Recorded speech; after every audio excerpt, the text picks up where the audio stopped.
قرآن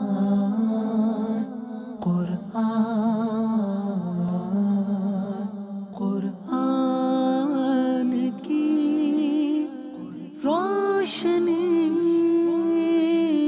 قرآن کی روشنی۔ الحمدللہ رب العالمین والصلاة والسلام علی سید المرسلین، اما بعد فاعوذ باللہ من الشیطان الرجیم۔ بسم اللہ الرحمن الرحیم۔ الصلاة والسلام علیک یا رسول اللہ وعلی آلک واصحابک یا حبیب اللہ۔ الصلاة والسلام علیک یا نبی اللہ وعلی آلک واصحابک یا نور اللہ۔ میٹھے میٹھے اسلامی بھائیوں اور مدنی چینل کے ناظرین، سلسلہ شان نزول لے کر ایک بار پھر آپ کی خدمت میں حاضر ہوئے ہیں۔ اللہ کریم رب العزت جل وعلا ہم سب کو قرآن اور احادیث طیبہ کی تعلیمات کے مطابق زندگیاں گزارنے کی توفیق عطا فرمائے۔ نبی رحمت شفیع امت صلی اللہ علیہ وآلہ وسلم کا فرمان مبارک کا عظمت عالی شان ہے کہ جو شخص جمعۃ المبارک کے دن 100 مرتبہ میری ذات پر درود پاک پڑھتا ہے، اللہ تعالیٰ اس کی 100 حاجتیں پوری فرماتا ہے۔ ان میں سے 70 حاجتیں آخرت کی اور 30 حاجتیں دنیا کی اس کی پوری فرماتا ہے۔ صلو علی الحبیب صلی اللہ تعالیٰ علی محمد صلی اللہ علیہ وسلم، صلاۃ و سلام علیک یا سیدی یا رسول اللہ وعلی آلک و اصحابک یا سیدی یا حبیب اللہ۔ آج کے ہمارے سلسلے کا شان نزول کا جو موضوع ہے وہ جمعۃ المبارک کی اہمیت سے متعلق ہے۔ قرآن مجید فرقان حمید میں بعض صورتیں ایسی ہیں جن کے نام نمازوں کے نام پر ہے۔ سورۃ الفجر ہم دیکھیں، اسی طریقے سے سورۃ العصر، اور ایک سورہ مبارکہ سورہ جمعہ ہے۔ جمعۃ المبارک کی اہمیت، اس نماز کی اہمیت، اس کے اندر کیا احکامات نازل ہوئے اور اس آیات مبارکہ کا کیا پس منظر تھا، شان نزول اس کا کیا تھا، پوری صورت اپنے یعنی احکامات کے ساتھ جو نزول ہوئی، یہ جمعۃ المبارک کی خاصیت ہے، خصوصیت ہے اس میں، جس میں جمعۃ المبارک کا گویا کہ خطبے کا بھی ذکر ہے، جمعۃ المبارک کی تیاری کیسے کرنی ہے، جمعہ کی اہمیت کیا ہے، اس کا اندازہ اسی سورہ مبارکہ کو پڑھ کر، اسی سورہ مبارکہ کے احکامات سے لگایا جا سکتا ہے۔ اللہ تبارک و تعالیٰ نے سورہ جمعہ کے اندر جو جمعہ سے متعلق احکامات بیان فرمائے، ان میں ارشاد باری تعالیٰ ہے، بسم اللہ الرحمن الرحیم، یا ایہا الذین آمنوا اذا نودی للصلاة من یوم الجمعۃ فاسعوا الی ذکر اللہ وذروا البیع ذالکم خیر لکم ان کنتم تعلمون۔ فرمایا اے ایمان والو، جب جمعہ کے دن نماز کے لیے آذان دی جائے تو اللہ کے ذکر کی طرف دوڑو اور خرید و فروخت چھوڑ دو، اگر تم جانو تو یہ تمہارے لیے بہتر ہے۔ پھر ارشاد فرمائے فَإِذَا قُضِيَتِ الصَّلَاةُ فَانتَشِرُوا فِي الْأَرْضِ وَابْتَغُوا مِنْ فَضْلِ اللَّهِ وَاذْكُرُوا اللَّهَ كَثِيرًا لَعَلَّكُمْ تُفْلِحُونَ۔ اور جب نماز ادا کر لی جائے تو پھر زمین کے اندر پھیل جاؤ اور اللہ کے فضل کو تلاش کرو اور اللہ کا ذکر کثرت کے ساتھ کرو تاکہ تم کامیاب ہو جاؤ۔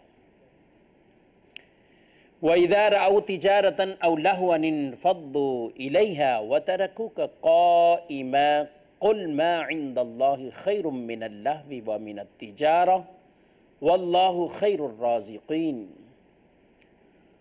اور جب انہوں نے کوئی تجارت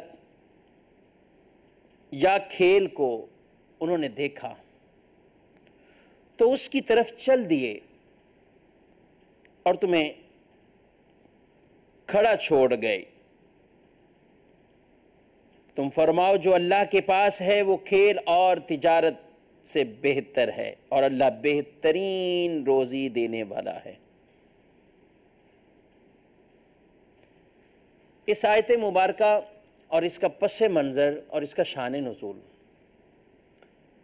نبی پاک صلی اللہ علیہ وسلم جمعۃ المبارک کے دن خطبہ ارشاد فرما رہے تھے، تو اس خطبے کے وقت ایک تجارتی قافلہ مدینہ منورہ میں آیا۔ جب وہ مدینہ منورہ میں داخل ہوا، آپ صلی اللہ علیہ وآلہ وسلم کے عین خطبہ کے وقت انہوں نے اپنے انداز سے طبل بجانا شروع کیا۔ اس وقت اگر کوئی قافلہ آتا تھا، تجارتی معاملہ یعنی تجارتی قافلہ آ گیا، لوگوں کو اطلاع کے لیے کچھ نہ کچھ بجایا جاتا، شور مچایا جاتا، کوئی کھیل کود کے معاملات ایسے ہوتے کہ جس کی وجہ سے لوگوں کو پتہ چل جائے کہ کوئی قافلہ آیا ہوا ہے۔ تو مسجد کے اندر جو لوگ تھے وہ بھی باہر کی طرف بھاگے۔ معاملہ یہ ہوتا تھا کہ کوئی قافلہ کبھی کبھی آتا تھا اور لوگوں کی ضروریات کی چیزیں ان کو میسر آ جاتی تھیں، مل جاتی تھیں، اور جب انہوں نے طبل بجایا تو یہ مسجد سے نکل کر یہ بھی اس طرف چل دیے۔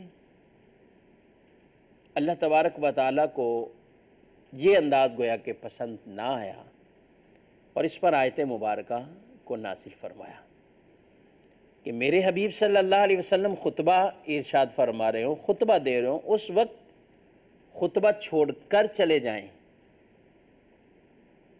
مسجد کے اندر یہاں تک روایت میں موجود ہے کہ 12 آدمیوں کے سوا مسجد میں کوئی نہیں رہا۔ ان 12 میں سیدنا ابو بکر صدیق رضی اللہ تعالیٰ عنہ، عمر فاروق رضی اللہ تعالیٰ عنہ یہ موجود تھے۔ تو بہرحال جب اس پر آیت مبارکہ کا نزول ہوا کہ جب وہ کوئی تجارت دیکھیں یا کھیل دیکھیں تو وہ اس طرف دوڑ نکلیں اور آپ کو خطبہ دیتے ہوئے چھوڑ جائیں۔ آپ قیام فرمایا ہوا ہے، کھڑے ہو کر خطبہ دے رہے ہیں، تو یہ انداز اس کی گویا کہ ممانت ہوئی۔ اور پھر کہا گیا قُلْ مَا عِنْدَ اللَّهِ خَيْرٌ مِّنَ اللَّهْوِ وَمِنَ التِّجَارَةِ، جو اللہ کے پاس ہے وہ اس لہو سے بھی، وہ اس تجارت سے بھی بہت اعلیٰ ہے، بہت اچھا ہے، بہت بہتر ہے۔ وَاللَّهُ خَيْرُ الرَّازِقِينَ، اور اللہ ہی بہترین رزق دینے والا ہے، وہ بہترین روزی عطا فرمانے والا ہے۔ تو اس رب کی طرف، اس کے ذکر کی طرف، اس کی یاد کی طرف، اس کی نمازوں کی طرف، اس کی طرف جو لوگ لگے رہیں گے، جو اس سعی میں رہیں گے، جو اس کوشش میں رہیں گے، تو اللہ کے نزدیک بہت اچھا اجر پائیں گے، اللہ کے نزدیک بہت اچھی جزا پائیں گے، اللہ کے نزدیک بہت اچھا اس کا بدل پائیں گے۔ اور دنیا میں بھی کوئی بڑی سے بڑی تجارت کر لے، لیکن اگر رب کی رضا اس معاملے میں نہیں ہے تو یہ ہرگز نہیں سمجھنا چاہیے کہ وہ تجارت اس کے لیے فائدہ مند پہنچے گی، یا تجارت اس کے لیے نفع والی ہوگی، ہرگز نہیں۔ اللہ کو ناراض کر کے کوئی شخص ہرگز کسی طرح کی وہ بھلائی نہیں پا سکتا ہے۔ بھلائی چاہتا ہے، خیر چاہتا ہے، اچھائی چاہتا ہے، اللہ کی رضا میں ہے، اللہ کو راضی کرنے والے کاموں میں ہے۔ تو اس کی ممانت فرما دی گئی کہ یہ اس طریقے سے خطبے کے دوران اس طرح آپ کو چھوڑ کر جانا، یہ اللہ تبارک و تعالیٰ کو گویا کہ ناپسند آیا، جس پر یہ آیت مبارکہ نازل ہوئی۔ اب ان تینوں آیات مبارکہ، پہلے میں فرمایا گیا کہ جب جمعہ کے لیے ندا دی جائے، جب جمعہ کے لیے بلایا جائے، آذان، اس سے مراد آذان، اور آذان سے بھی مراد آذان اول ہے۔ جمعہ کی 2 اذانیں ہیں، اور اس قرآن پاک کی آیات مبارکہ سے کیا وجوب مراد لیا ہے، علماء نے واضح اس کی بیان فرمایا کہ اس سے مراد اذان اول ہے، اذان ثانی نہیں ہے۔ یعنی وہ اذان جو خطبے سے متصل ہے وہ مراد نہیں ہے، بلکہ وہ جو پہلے دی جاتی ہے۔ ہمارے عرف و رواج میں بیان سے پہلے جو اذان دی جاتی ہے، عام طور پر عام مساجد میں بیان سے پہلے اذان ہوتی، پھر بیان ہوتا ہے، پھر اس کے بعد ہم سنتیں پڑھتے ہیں اور اذان ثانی اور خطبہ۔ تو مختصر یہ کہ جمعہ کی 2 اذانیں ہوتی، ایک اذان اگرچہ اس کا اجرا، یہ جو پہلی اذان ہے یہ سیدنا عثمان غنی رضی اللہ تعالیٰ عنہ کے دور مبارک میں آپ نے اس کو جاری فرمایا، جب آپ نے لوگوں کی اس حوالے سے سستی کو دیکھا اور تو اس اذان کو اجرا کیا تاکہ پہلی اذان سے ہی سن کر لوگ مساجد کی طرف رخ کر لیں۔ تو قرآن پاک کی اس آیت مبارکہ سے بھی جو مراد لیا گیا وہ اذان اول، یعنی وہی اذان لی گئی تاکہ اس کو سنتے ہی لوگ راغب ہو جائیں۔ ارشاد فرمایا فَاسْعَوْا إِلَىٰ ذِكْرِ اللَّهِ، کہ وہ جب یہ ندا دی جائے، ان کو جب بلایا جائے تو اب کیا کریں؟ اب وہ دوڑیں، سعی کریں۔ اس سے مراد بھاگنا دوڑنا وہ نہیں ہے، لیکن اس سے مراد یہ ہے کہ تمام تر یہ دنیاوی معاملات اب چھوڑ چھاڑ کے کوشش تیاری میں لگ جائیں، جمعۃ المبارک کی تیاری میں مشغول ہو جائیں۔ خرید و فروخت کی ممانعت ہو گئی، اور یہ یاد رکھیں کہ جمعہ کے لیے ندا ہو جائے، آذان ہو جائے، اب اس کے بعد خرید و فروخت کا یہ معاملہ یہ ناجائز ہے۔ اب جو جمعۃ المبارک کی نماز کا وجوب جن پر ہے وہ اسی طرف مشغول ہو جائیں، وہ یہ کام نہیں کر سکتے۔ بعض انداز ایسے دیکھنے میں ملتے ہیں، مارکیٹوں میں مشاہدے ہیں، ہم اپنی گلی محلوں میں بھی دیکھتے ہیں، لوگ اس چیز کو خیال نہیں کرتے۔ پورا ہفتہ آپ کے پاس خرید و فروخت کا ہے، لیکن اس وقت ساتھ خاص طور پر خرید و فروخت کی ممانعت ہو گئی کہ آذان اول سے لے کر اب جمعہ کی ادائیگی، اب ممانعت آ گئی، اب اس وقت نہیں کر سکتے۔ لیکن مسجدوں کے ارد گرد بالکل دکانیں سب جو ہے وہ چل رہی ہوتی ہیں، دکان پہ بیٹھے ہوئے ہوتے ہیں، بیچ رہے ہوتے ہیں، خرید رہے ہوتے ہیں، نماز جمعہ پڑھنے والے وہ بھی خرید رہے ہوتے ہیں، نماز جمعہ پڑھنے والے وہ بیچ بھی رہے ہوتے ہیں، یعنی یہ معاملہ چل رہے ہوتے ہیں۔ کیوں؟ کہتے ہیں ابھی تو کچھ ہی وقت گزرا ہے، یعنی اذان ہوئی ہے، ابھی بیان ہے، بیان کے بعد اذان ہے، خطبہ ہے، پھر یہی لوگ بھاگے دوڑے عام طور پر مساجد کا رخ کرتے ہیں۔ لیکن بعض اوقات ایسے وقت پہ پہنچتے ہیں کہ شاید خطبہ بھی ان سے چھوٹ جاتا ہو، سنتیں بھی ابتدائیہ پڑھنا، بلکہ بعض مساجد میں تو ایسا ہے کہ کوئی مناسب جگہ بھی اپنے لیے وہ نہیں پا سکتے، یعنی مسجد اتنی فل ہو گئی، بھر گئی کہ ان کو جگہ ہی میسر کوئی ایسی مناسب نہیں ملی کہ یہ سکون سے اطمینان سے نماز پڑھ سکے۔ اللہ جنہیں توفیق دے تو ایسوں کی بھی کمی نہیں ہے ایسے بھی الحمدللہ جو جمعۃ المبارک کی آذان سے پہلے یعنی آذان اول سے پہلے مساجد کا رخ کرتے ہیں اور وہ مسجد کے اندر آ کر بیٹھ جاتے ہیں، نماز کے انتظار میں ہوتے ہیں، بلکہ آذان کے انتظار میں ہوتے ہیں، اذان بھی سنتے ہیں، پھر بیان بھی سنتے ہیں، پھر یہ ساری چیزیں۔ ایسے بھی لوگ ہیں اور ہمیں ایسوں کی ہی فہرست میں داخل ہونا چاہیے۔ نبی کریم صلی اللہ علیہ وسلم کی ایک طویل حدیث پاک ہے جس میں آپ صلی اللہ علیہ وآلہ وسلم نے نماز جمعہ کے لیے آنے والوں کی جو ترغیبات آپ نے ارشاد فرمائی ہیں، تو اس میں اول ساعت، اول گھڑی میں آنے والوں کے لیے اونٹ کو صدقہ کرنے کا، گائیں، پھر بھیڑ بکری، مرغی، انڈا، یہ صدقہ کرنے کے آپ نے جس میں تفصیل سے ڈیٹیل سے آپ نے ارشاد فرمایا کہ اس کی مثل اسے ثواب ملے گا۔ اب غور کریں ذرا، مجھے آپ کو اگر ایک اونٹ ہر ہفتے ذبح کرنا پڑے یا اس کی ہم قربانی کریں یا اس کو ہم صدقہ کریں، تو آسان امر نہیں ہے، سہل نہیں ہے ہر ایک پر، لیکن یہ ثواب اگر ہم حاصل کرنا چاہتے ہیں تو اس کا حصول بہت آسان ہے، اگر ذہن بنے، تھوڑی سی ہمت ہو، تھوڑی کوشش ہو، پہلے پہنچ، فائدے ہی فائدے ہیں۔ پھر یہاں تک حدیث میں ارشاد فرمایا گیا کہ جب خطیب خطبے کے لیے کھڑے ہو جاتے ہیں تو اب اللہ کے وہ فرشتے جو مسجدوں کے دروازوں پر دفتر لے کر، رجسٹر لے کر اس لیے کھڑے ہوئے ہیں کہ آنے والوں کی حاضری لگائیں، نام لکھیں، لیکن جب خطبہ ہوتا ہے تو اب وہ بھی اپنے ان رجسٹروں کو لپیٹ دیتے ہیں اور سماعت خطبہ میں مشغول ہو جاتے ہیں۔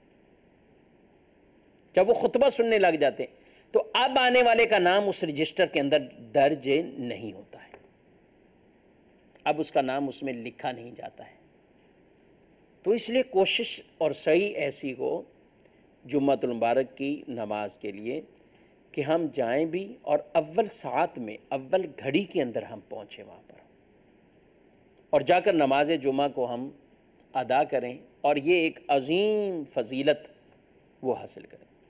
جمعۃ المبارک جس کے اندر لاکھوں لوگوں کو اللہ تبارک و تعالی جہنم سے آزاد فرماتا ہے، یہ روایات میں بیان کیا گیا۔ تو جمعۃ المبارک کا دن، عظمت والا دن، مسجد میں بیٹھا ہوا آدمی اس عظیم نماز جمعہ اس کے انتظار میں ہو، جس جمعہ کی نماز کو روایات میں حج الفقراء اور بعد دوسری روایت میں حج المساکین فرمایا گیا۔ یہ جمعہ کی نماز یہ فقراء کا حج ہے، یہ مساکین لوگوں کا حج ہے، یہ اسے بیان کیا گیا۔ جس جمعۃ المبارک کی عظمتوں کو حدیث نے اس قدر بیان کیا کہ یہاں تک فرمایا کہ یہ عید الاضحیٰ اور عید الفطر سے بھی بڑا دن ہے۔ جس جمعۃ المبارک کو عید کا دن کہا گیا ہے، جس جمعۃ المبارک کی فضیلت اور عظمت کو ہمارے پیارے نبی صلی اللہ تعالی علیہ وآلہ وسلم نے اتنی اہمیت کے ساتھ بیان فرمایا، اس دن غسل کرنے کو ترغیب دی گئی ہے۔ آدمی غسل کرے، مسواک کرے، اپنے پاک صاف کپڑے پہنے، ستھرے کپڑے ہوں، خوشبو لگائے، اہتمام کرے، اور پھر نماز جمعہ کی ادائیگی کے لیے آگے بڑھے۔ یہ اس جمعہ کی اہمیت اور اس کی عظمتوں کو بیان کیا گیا ہے۔ جمعۃ المبارک کے دن امامہ کا تاج اگر پہنتا ہے، امامہ شریف نبی پاک صلی اللہ علیہ وسلم کی سنت مبارکہ، اس سنت کو پہن کر یعنی امامہ پہن کر جمعہ کے لیے آنے والوں کے لیے کتنی بڑی بشارت ہے۔ فرمایا گیا اللہ اور اس کے فرشتے ان پر درود بھیجتے ہیں، مراد اللہ کی رحمتوں میں آ جاتا ہے، فرشتے اس کے لیے رحمتوں کی دعائیں مانگتے ہیں اور رب ان پر رحمتیں نازل فرماتا ہے۔ جمعہ کی نماز عام پڑھیں گے تو جمعہ کی ایک نماز ہوگی، لیکن امامہ پہن کر نماز جمعہ کو ادا کریں گے تو 70 جمعوں کے برابر ہے۔ 70 جمعہ، اللہ اکبر، پورے سال میں بھی 70 جمعے نہیں ہیں۔ ایک نماز امامے کے ساتھ وہ پہننے والا شخص 25 نماز یعنی 25 گنا زیادہ ثواب لے کر جاتا ہے۔ تو نماز جمعہ ہو یا عام نمازیں ہوں، ذہن نصیب کہ ہم امامہ شریف بھی پہنیں، امامے کی مقدار کا کپڑا ہو اس کو لپیٹ لے، آپ کم از کم نماز کے لیے سنت کی نیت سے اس کو پہنے، تو یہ اتنا بڑا ثواب ہے، اجر ہے۔ اللہ توفیق دے تو بعد میں بھی پہنتے رہیں، جمعہ پہنیں، آگے توفیق ملتی جائے، نمازوں کی طرف بڑھیں، یعنی یوں ثواب ہمیں حرص ہونا چاہیے ثواب کا کہ جس میں زیادہ ہو۔ معذرت سے ایک بات عرض کرتا ہوں، اگر ہمیں کسی چیز کے حوالے سے، تجارت کے حوالے سے یہ پتہ ہو کہ یہ چیز میں اس مارکیٹ میں بیچوں گا تو اتنا نفع اور فلاں مارکیٹ میں بیچوں گا تو یہ نفع، لیکن اگر شرط یہ ہو کہ یہ مارکیٹ جس میں زیادہ نفع ہے وہ سحری کے وقت کھلتی ہے، وہ رات کو 3 بجے کھلتی ہے، وہ 2:30 بجے کھلتی ہے، تو شاید اس نفع کے حصول کے لیے ہماری رات کی نیندیں بھی اڑ جائیں اور ہم پوری رات اس مارکیٹ کے انتظار میں رہیں۔ مشکل ترین وقت میں بھی، یعنی بظاہر جو لوگوں کے لیے عام طور پر مشکل وقت کہ اس وقت اٹھنا، اس وقت جاگنا، یہ عام معمول نہیں، لیکن پھر بھی پہنچیں گے۔ تو اپنی جان جوکھوں میں ڈال کر بھی ہم ایسے موقع پر پہنچتے ہیں، تو آخرت کے فائدے کے لیے، آخرت کے ثواب کے ذخیرہ کرنے کے لیے ہمیں تو زیادہ کوشش کرنی چاہیے کہ ہم ان اوقات میں بھی، ان چیزوں میں بھی ان کا بطور خاص ہم خیال رکھیں، اہتمام کریں،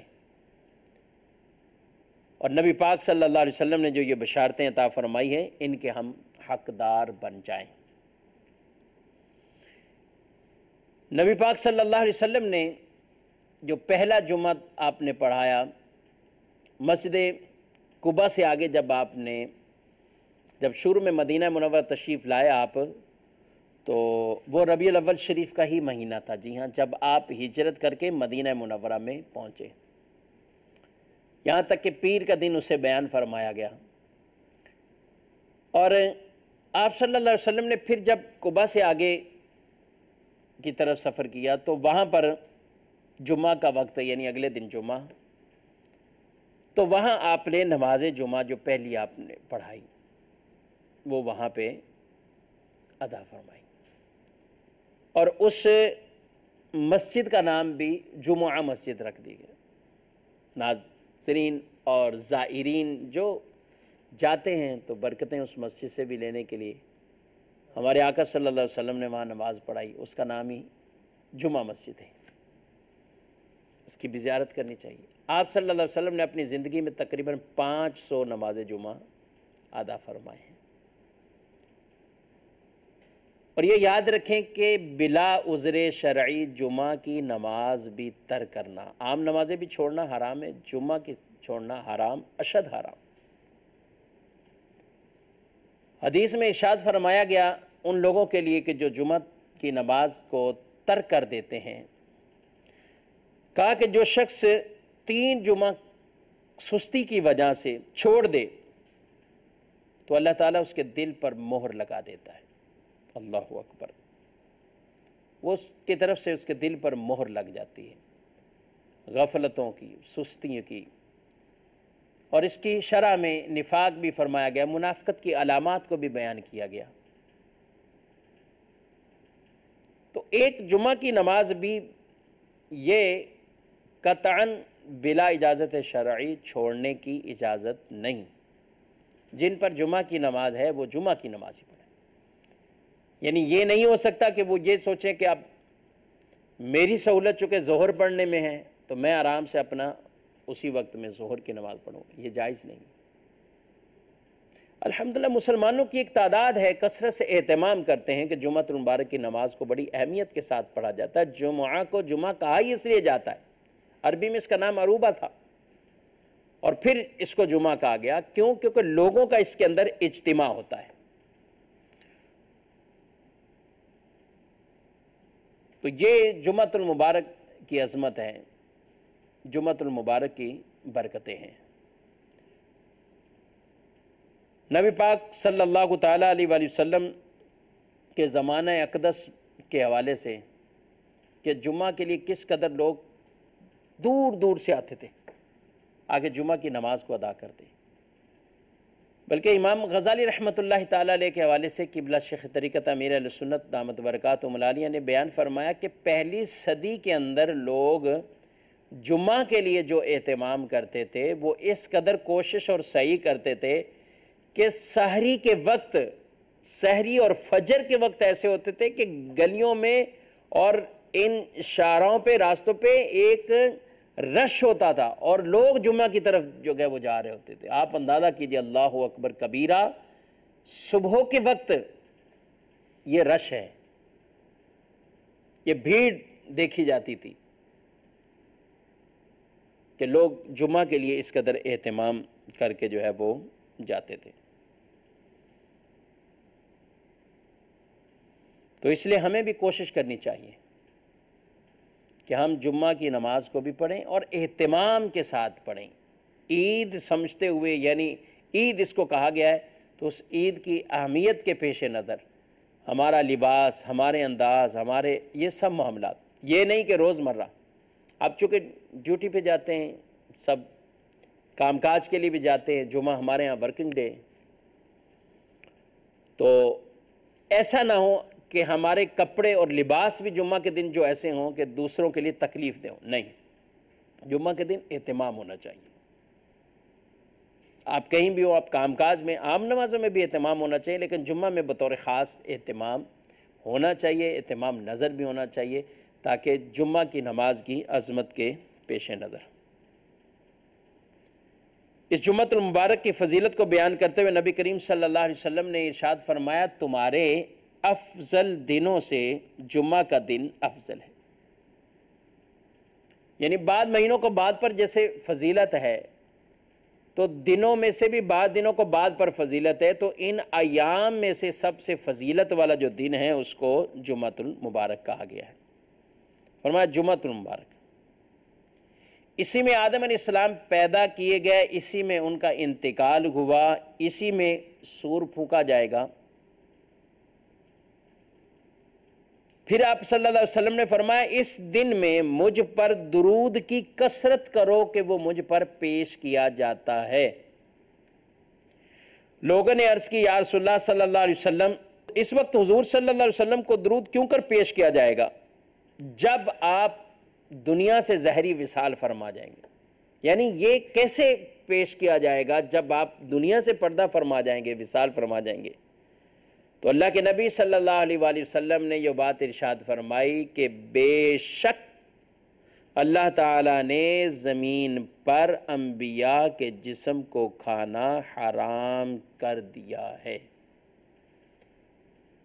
یہ زمین پر حرام ہے کہ وہ نبیوں کے جسم کو کھائے، یعنی اس روایت میں حیات انبیاء کا بھی ثبوت ہے۔ اللہ نے زمین پر حرام کیا ہے کہ نبیوں کے جسموں کو وہ نہیں کھائے۔ اور ایک دوسری روایت میں نبی کریم صلی اللہ علیہ وسلم نے ارشاد فرمایا، الانبیاء احیاء فی قبورہم یصلون، انبیاء اپنی قبروں میں زندہ ہوتے ہیں اور وہ نماز پڑھتے ہیں۔ آپ صلی اللہ علیہ وسلم نے ارشاد فرمایا کہ میں حضرت موسیٰ کی قبر کے پاس سے گزرا۔ جب آپ معراج پر تشریف لے کر گئے تو حضرت موسیٰ کی قبر کے پاس سے گزرا، تو آپ نے فرمایا کہ میں نے دیکھا، رأیت موسیٰ یصلی فی قبرہ قائما، میں نے دیکھا کہ موسیٰ اپنی قبر میں کھڑے ہو کر نماز پڑھ رہے تھے۔ تو یہ وہ روایات ہیں کہ جن کے اندر انبیاء کی حیات بھی ثابت ہوتی۔ یہ ہرگز مراد اس حیات سے نہیں ہے کہ ان کو موت کا سلسلہ نہیں ہوا، وصال نہیں ہوا، ایسا نہیں ہے۔ موت ہر ایک کے لیے ہے، کل نفس ذائقۃ الموت، ہر ایک کے لیے۔ اینما تکونوا یدرککم الموت، موت ہر ایک کے لیے ہے۔ لیکن یہ کیا ہے؟ ہم کہتے ہیں ہمارا یہ ایمان ہے، عقیدہ ہے، یہ ہرگز یہ نہیں ہے۔ یہ بعض اوقات لوگوں کو اس حوالے سے مس گائیڈ کیا جاتا ہے کہ ہم نبی کریم صلی اللہ علیہ وسلم کی وصال آپ کے اس کے انکار کرتے ہیں۔ ہرگز نہیں، یہ غلط ہے، یہ مس گائیڈ ہے۔ ہم آپ کی حیات کے جو قائل ہیں وہ اس اعتبار سے ہیں کہ آپ صلی اللہ علیہ وسلم دنیا سے پردہ فرما چکے ہیں، موت کا سلسلہ ہوا ہے، آگے اللہ نے انہیں زندگی عطا فرمائی ہے، وہ حیات عطا فرمائی ہے۔ اور اس کا انکار کیسے کون کر سکتا ہے جب قرآن فرما رہا ہے وَلَا تَقُولُوا لِمَنْ يُقْتَلُ فِي سَبِيلِ اللَّهِ أَمْوَاتٌ، جو اللہ کی راہ میں جن کو قتل کر دیا گیا ہو ان کو تم مردہ نہ کہو، ان کو تم مردہ نہ گمان جانو، ان کو گمان بھی نہ کرو، یہ فرمایا گیا۔ تو جب شہیدوں کے بارے میں یہ عقیدہ ہے اور نظریہ ہے کہ وہ زندہ ہیں، حیات ہیں، تو امت سے افضل اور اعلیٰ تو نبی ہوتے ہیں۔ امتی جتنے بھی کسی قدر مقام اور مرتبے پر پہنچ جائے اس سے افضل اعلیٰ وہ نبی ہے. اور تمام نبیوں کے جو سردار ہوں، تمام رسولوں کے جو امام ہوں، امام الانبیاء ہوں، سید المرسلین ہوں، ان کی پھر شان اور ان کی رفعت، ان کا مقام وہ کیا ہو. تو ہمارا اس عقیدے سے مراد فقط یہ ہے کہ نبی پاک صلی اللہ علیہ وسلم وہ وصال فرمایا ہے، پردہ فرمایا ہے، اور اس کے بعد ان کو اللہ تعالیٰ نے یہ زندگی عطا فرمائی ہے، یہ حیات عطا فرمائی. اور پھر حیات سے یہ ہرگز مراد یہ بھی نہیں ہے کہ وہ اپنے جسم مبارک پر ہر جگہ ہر مقام پر وہ پہنچتے ہیں، ایسا نہیں. بلکہ ہمارا اس بارے میں عقیدہ اور ایمان یہ ہے کہ اگر وہ جانا چاہیں تو اللہ نے انہیں یہ طاقت عطا فرمائی، ورنہ وہ اپنی مزار پر انوار کے اندر ہی اس طریقے سے کائنات کو ملاحظہ فرما رہے ہیں جیسے اپنے ہاتھ کی ہتھیلی کو دیکھنا ہے. تو جب آدمی یہ نظریہ، یہ عقیدہ سمجھنے کی کوشش کرے گا تو اس کو یہ ساری باتیں آرام سے آسان سے سمجھ میں بھی آ جائیں گی. جب پوری بات ہی نہیں بتائی جائے گی، اب کسی کو یہ کہا جائے کہ فلاں جو ہے وہ نبی پاک صلی اللہ علیہ وسلم کے وصال فرمانے کا ہی انکار کر رہے، آپ کو یعنی موت کا سلسلہ ہی نہیں ہوا، اور ان کی مراد حیات سے یہ ہے کہ آپ کو موت نہیں آئی، آپ وفات نہیں فرمائی، ایسا یہ جب بتایا جائے تو اب یہ تو مس گائیڈ کیا جا رہا ہے. حیات النبی کا وہ نظریہ سمجھنا چاہیے، عقیدہ سمجھنا چاہیے. جمعۃ المبارک کی اس بات کی یہ احادیث مبارکہ بکثرت روایات کے اندر یہ بیان ہے. بطور خاص جمعہ کی جب صحابہ نے یہ سوال کیا تھا کہ یا رسول اللہ صلی اللہ علیہ وسلم آپ کی وفات کے بعد، آپ کے وصال کے بعد بھی یہ درود پاک کا یہ سلسلہ آپ پر پہنچے گا، تو آپ نے پھر آگے سے اس حیات کو ذکر فرمایا ہے کہ انبیاء کے جسم بھی محفوظ رہتے ہیں. زمین پر یہ حرام ہے کہ انبیاء کے جسم کو کچھ کہیں یا ان کے جسموں کو کھائے. جسم بھی سلامت ہے، اور دوسری روایات میں ان کی حیات کو بھی بیان کیا. ہمارا ایمان، عقیدہ، نظریہ یہ ضرور ہے کہ مسجد اقصیٰ میں جب نبی پاک صلی اللہ علیہ وسلم معراج کو پہنچے تو سارے نبی وہاں پہ آپ کے مقتدی بنے، وہاں پہنچے. تو یہ نبی تو پہلے دنیا سے پردہ فرما چکے ہیں، یہ تو اپنے اپنے مزارات میں ہے، قبروں میں ہے، یہ کیسے وہاں پہنچے؟ تو اللہ نے ان کو طاقت دی، اللہ نے انہیں حیات دی، یہ وہاں پہنچے. تو یہی تو ہم کہنا چاہ رہے ہیں. نبی پاک صلی اللہ علیہ وسلم معراج کی رات نیچے تشریف لائے تو حضرت موسیٰ پھر ملے اور آپ سے کہا کہ آپ کو کیا تحفہ ملا؟ کہا نماز کا تحفہ. کہا کتنی؟ کہا 50. کہا اللہ کے حضور واپس چلے جائے، میری امت پر تو 2 تھی وہ مشکل میں آ گئے، یعنی اس پہ عمل نہ کر سکے، آپ واپسی جائیں، تخفیف کروائیں. آپ کو بھیجا گیا، آپ پھر گئے، پھر 5، پھر گئے، پھر 5، پھر گئے، پھر 5 ہوتے ہوتے یہاں تک کہ 5 رہ گئی. حضرت موسیٰ کہتے ہیں آپ پھر جائیں، لیکن آپ نے فرمایا نہیں، اب مجھے حیا آتی، اور 5 کا تحفہ لے کر آئے.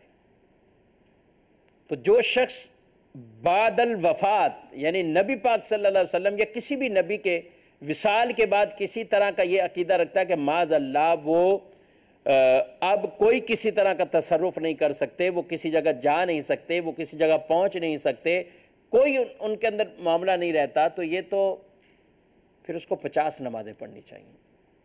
جی ہاں، پھر اس کو 50 ہی پڑھنی چاہیے جب وہ قائل ہی اسی چیز کا ہے. کیونکہ یہ 5 نمازوں کا تحفہ اگر مختصر ہوا ہے، 5 نمازوں تک پہنچا ہے، تو یہ ان کے وسیلے سے، حضرت موسیٰ علیہ السلام کے وسیلے سے ہوا ہے.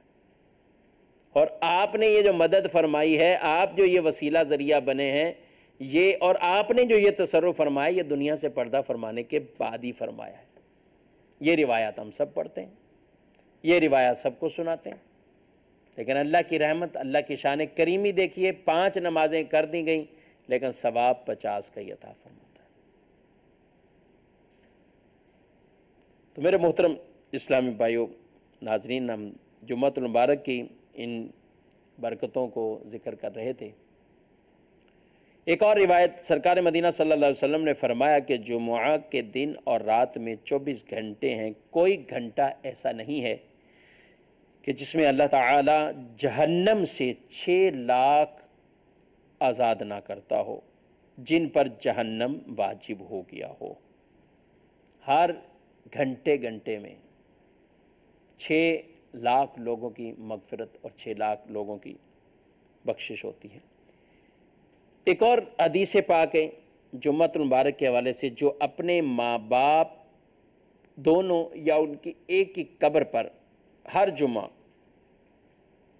زیارت کو جائے، اللہ تعالیٰ اس کے گناہ بخش دے اور ماں باپ کے ساتھ اچھا برتاؤ کرنے والا لکھا جائے گا۔ ایک اور روایت میں فرمایا، جو شخص روز جمعہ اپنے والدین یا ایک کی قبر کی زیارت کرے اور اس کے پاس یاسین پڑھے، بخش دیا جائے۔ یہ مغفرتیں ہیں، یہ بخششیں ہیں ان لوگوں کے لیے کہ جو جمعۃ المبارک کے دن یہ نیک اعمال کریں۔ ماں باپ کی قبروں پر، عزیز و اقارب کی قبروں پر جانا، بعض اوقات انسان صرف شب برات کا انتظار کرتا ہے اور بیچ میں نہیں جاتے۔ قبروں پر جانا چاہیے، قبروں کی زیارت کرنی چاہیے۔ ہمارے ان مردوں کو، ہمارے ان مرحومین کو انسیت پہنچے گی، سکون ملتا ہے، اطمینان نصیب ہو جاتا ہے۔ اور ذہن نصیب جب کوئی آدمی ذکر اللہ وہاں کرتا ہے تو وہ یہ فضیلتیں ان کو اور ثواب پہنچتا ہے، ان کے حصال ثواب کرتا ہے تو اور وہ خوش ہوتے ہیں۔ میت پہچانتی ہے آنے والے کو، ہم اسے نہیں دیکھ سکتے لیکن وہ ہمیں دیکھ رہے، وہ ہماری آوازوں کو بھی سن رہے ہیں۔ تو اس لیے ان مرحومین کی قبروں کی زیارت کے لیے بھی جانا چاہیے، ساتھ ساتھ اپنی قبر کو بھی یاد رکھنا چاہیے۔ قبروں کی زیارت آخرت کی یاد دلاتی ہے۔ قبرستان جا کر دیکھیں تو ہمیں کئی ایسے اپنے عزیز و اقارب یاد آئیں گے، کئی ایسے عزیز و اقارب کی قبریں ہمیں دیکھنے کو ملیں گی کہ جو اس دنیا میں بڑی شان اور شوکت کے ساتھ شاید زندگیاں گزار رہے تھے، لیکن وہ وقت آن پہنچا تو یہ ساری دنیا کی رگینیاں ختم ہو گئیں اور بالآخر وہ من و مٹی تلے زمین کے اندر چلے گئے۔ اس تصور کو لیتے ہوئے اپنے آپ کو بھی دیکھنا چاہیے اور اپنے معاملات کو بھی دیکھنا چاہیے کہ مجھے بھی بالآخر یہی من و مٹی کے زمین تلے دفن کر دیا جائے گا۔ اس کا ہمیں بھی خیال رکھنا چاہیے۔ نبی پاک صلی اللہ علیہ وسلم نے ارشاد فرمایا، جو شخص جمعہ کے روز سورۃ الکہف پڑھے، اس کے قدم سے آسمان تک نور بلند ہوگا جو قیامت کو اس کے لیے روشن ہوگا، اور 2 جمعہ کے درمیان جو گناہ ہوئے وہ بخش دیے جائیں گے۔ تو مختلف صورتوں کی بھی فضیلت بیان کی گئی، سورہ کہف کی بھی فضیلت ہے، سورہ حامیم الدخان اس کی بھی فضیلت کو بیان کیا گیا۔ اللہ کریم رب العزت جل وعلا ہم سب کو جمعۃ المبارک کی اہمیت سمجھنے کی توفیق عطا فرمائے۔ جمعۃ المبارک کو اہتمام کے ساتھ، اہمیت کے ساتھ نماز جمعہ کو بھی ادا کریں، اور گھروں پہ جو خواتین اسلامی بہنیں ہوتی ہیں وہ بھی جمعۃ المبارک کی اہمیت کو سمجھتے ہوئے اس دن نیک اعمال بجا لائیں۔ ان پر اگرچہ عورتوں پر جمعہ کی نماز نہیں، لیکن اپنے گھر پہ رہتے ہوئے کئی چیزیں اور عبادات میں ہیں۔ یہ سورہ کہف ہی پڑھیں، سورہ یاسین پڑھ کر اپنے مرحومین کو ایصال ثواب کر دیں، اپنے گھر پر رہتے ہوئے سورہ حامیم الدخان پڑھیں، درود پاک کی کثرت کریں۔ یہ ایسے اعمال ہیں کہ انشاءاللہ ہمارے لیے بہت ہی باعث برکت ثابت ہوں گے۔ اللہ کریم رب العزت جل وعلا عمل کی توفیق عطا فرمائے۔ آمین بجاہ النبی الامین صلی اللہ تعالی علیہ وآلہ وسلم۔ قرآن